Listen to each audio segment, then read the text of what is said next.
আমি তো সারা জীবনে সত্যি সাক্ষী দেইনি।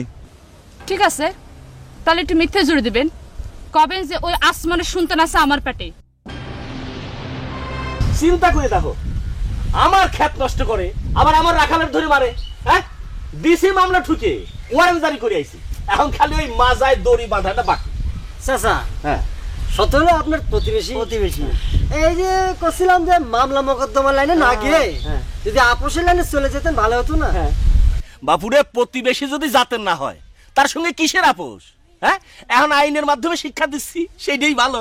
আর মুক্তারা আবার সেই কথাই শিখিয়ে দিছে। শুনলাম আপনার ওয়ারেন্ট টাকা নাকি জামিন নিয়েছে ফজর চাচা, আর সেটাও নাকি মুক্তার চাচার বুদ্ধিমতো। এই ফালতু কথা কুসনি, মালার বাপ মুক্তার চাচা সম্মানী মানুষ। এখন আইনের মাধ্যমে যা হবি তা তো আর মুক্তার থেকে বের পারবি না, কি কও আসমান? হ্যাঁ চাচা, আমিও সেটাই কই।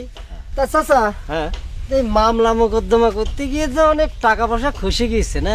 হ্যাঁ তা তো হয়েছেই, তো মুক্তার দিয়ে দিছে, ওই আস্তে আস্তে শোধ দিতে হবে। বুঝতে পারছি। না না ফজর, টাকা ভাঙ্গে ভেঙে দিলে টাকার কোনো জাত থাকে না। আর আমি তো তোমার কাছে সুদ নিচ্ছি না, তাহলে তুমি আমার টাকা ভাঙ্গি দিবা কি জন্যে?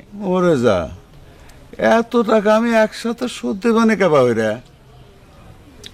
না না, আমাকে সারাদিন ভরে বাইদা মারলেও তা সম্ভব হবে না।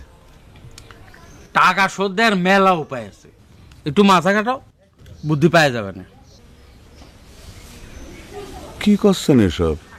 আমি তো কিছুই বুঝতেছি না। বুঝতে অসুবিধা হলে তোমার ভাঙ্গে বুঝাই দেবো না। শোনো, তোমার মতো অনেক মানুষকে আমি টাকা ধার দিছি, তারা টাকা শোধও দিছে। কেউ জমি বেচে টাকা দিছে, আবার কেউ জমি আমার নামে রেজিস্ট্রি করে দিছে।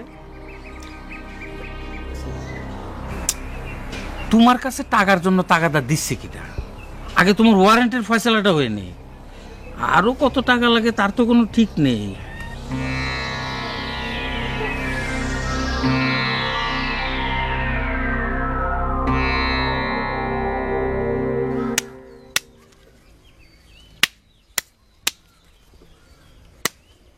খালি কথা চেয়েও কে দেও।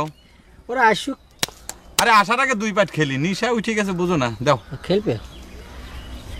আচ্ছা দুলে ভাই, আপনার কি মনে হয় যে মালা বিয়ে দিয়েও ঘর জামাই রাখবে? সেটা তো আমি কবের পারবো না, তাই তোমার বুবুর ইচ্ছে যে মালাক বিয়ে দিয়ে শ্বশুর বাড়ি পাঠা দেওয়া। বুঝবে তো পারো যে একই বাড়ির দুইটা ঘর জামাই, এটা তো ভালো দেখা যায় না ক্যাম্বাঠায়।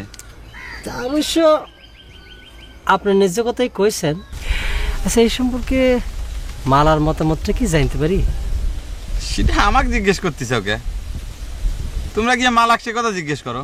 আমরা মানে দুলে ভাই আপনি কি করতেছেন? দুলে ভাই, আপনিও এখানে?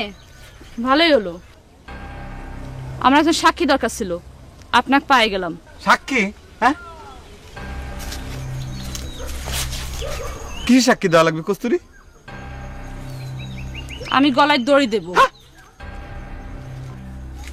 তার আগে চিঠিতে লিখে যাব যে আমার মরণের জন্য দায়ী এই আসমান। মুক্তার চাচার কাছে শুনে আসছি একজন সাক্ষী লাগবে, আমি আপনাকে সাক্ষী মানলাম। তা মানো ভালো, কিন্তু মুনিরে আমি তো সারা জীবনে সত্যি সাক্ষী দেইনি। ঠিক আছে, তাহলে একটু মিথ্যে জুড়ে দিবেন, কবেন যে ওই আসমানের সন্তান আছে আমার পেটে। কিন্তু এখন সে আমাকে বিয়ে করতে চাচ্ছে না, তাই আমি গলায় দড়ি দিলাম। এ থারা